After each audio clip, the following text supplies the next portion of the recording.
A-klassi Mercedese valimine viimaseks Eesti aasta autoks annab kindlasti väga hea vihje selle auto sõidetavusest. Ka meie tänane auto peaks olema siis päris isuäratav, sest tegu on A-klassi modifikatsiooniga CLA ehk siis Mercedes uue 4-ukselise kupeega.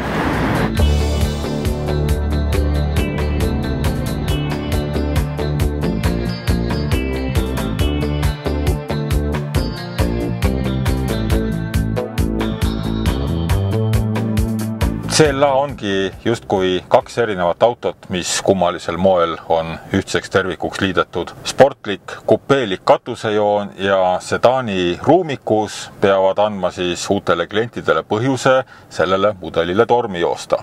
Mis kindlasti äramärkimist tasub, on see, et CLA on kõige aerodünaamilisem seeriatootmises olev auto. Takistusteguriks mõõdetakse kõigest 0,22. Aga see ühtlasi tähendab seda, et kõikidel disainielementidel on oma funktsioon ja need kõik on tuuletunnelis väga peensusteni välja lihvitud. Disain ise on jõuline ja elegantne. Salongi materjalide puhul lähtuti kvaliteedist ja individualiseerimisvõimalustest. Ehk siis, kui te lähete CLA-d ostma, siis teil on oma auto salongi sisustamisel üsna vabad käed. Ülemäärasest praktilisusest CLA-d küll süüdistada ei saa. Kui keegi väidab teile, et tegu on ruumika pereautoga, kuhu mahub 10 last, hunnik pagasit, lemmikloomad ja veel krossimootorratas, siis ta ilmselgelt valetab. Juhiiste on praegu maksimaalselt taga, ma ei kadesta seda inimest, kes siin istuma peaks. Kõrvalistuja tool on praegu maksimaalselt ees. Kui ma oleksin ilma peata, siis ma tunneksin ennast siin taga küll päris mõnusasti. Aga pagasiruum mahutab siiski 471 liitrit ehk tervelt 130 liitrit tavalisest A-klassist rohkem.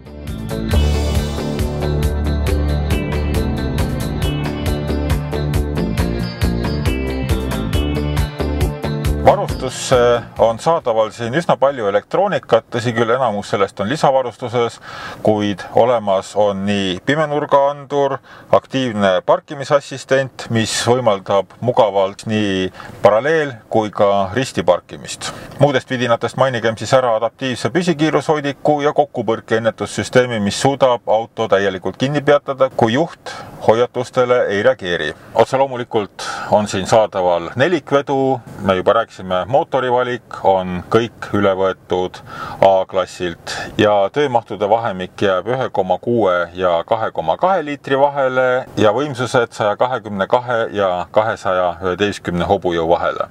2-liitrisele bensiinimootorile ja 2,2 liitrisele diislile pakutakse võimalus tellida topeltsiduritega 7-astmelist automaatkasti. Vedrustuse osas on saadaval tavapärane mugav ja sportlik vedrustus. Viimasel puhul on ees vedrustus 15 ja taga 10 mm võrra madalam ning vedrud on asendatud oluliselt jäigematega. Kui me räägime CLA hindadest, siis need algavad 27 468 eurost ja lõpevad 36 660 euro juures. Lisavarustuse nimekiri on 2 lehekülge pikk, ehk siis kui te tahate oma auto hinda paarikümne 000 euro võrra tõsta, siis see on käkitegu.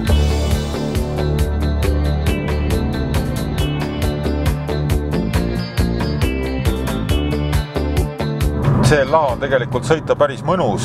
See jäigem sportvedrustus on Tallinna teede jaoks küll liig mis liig ja loksutab päris kenasti läbi, aga samas see iste on selline korralik, pehme, head külgtuge pakkuv ja ka veidikene kiiremini sõita on selles autos päris lust. Mercedestel on üks omapärane funktsioon. Kui juht on väsinud, siis auto saab sellest aru ja hakkab kohvitassi näitama. Ehk siis viitab sellele, et juht peab minema tegema väikse peatuse.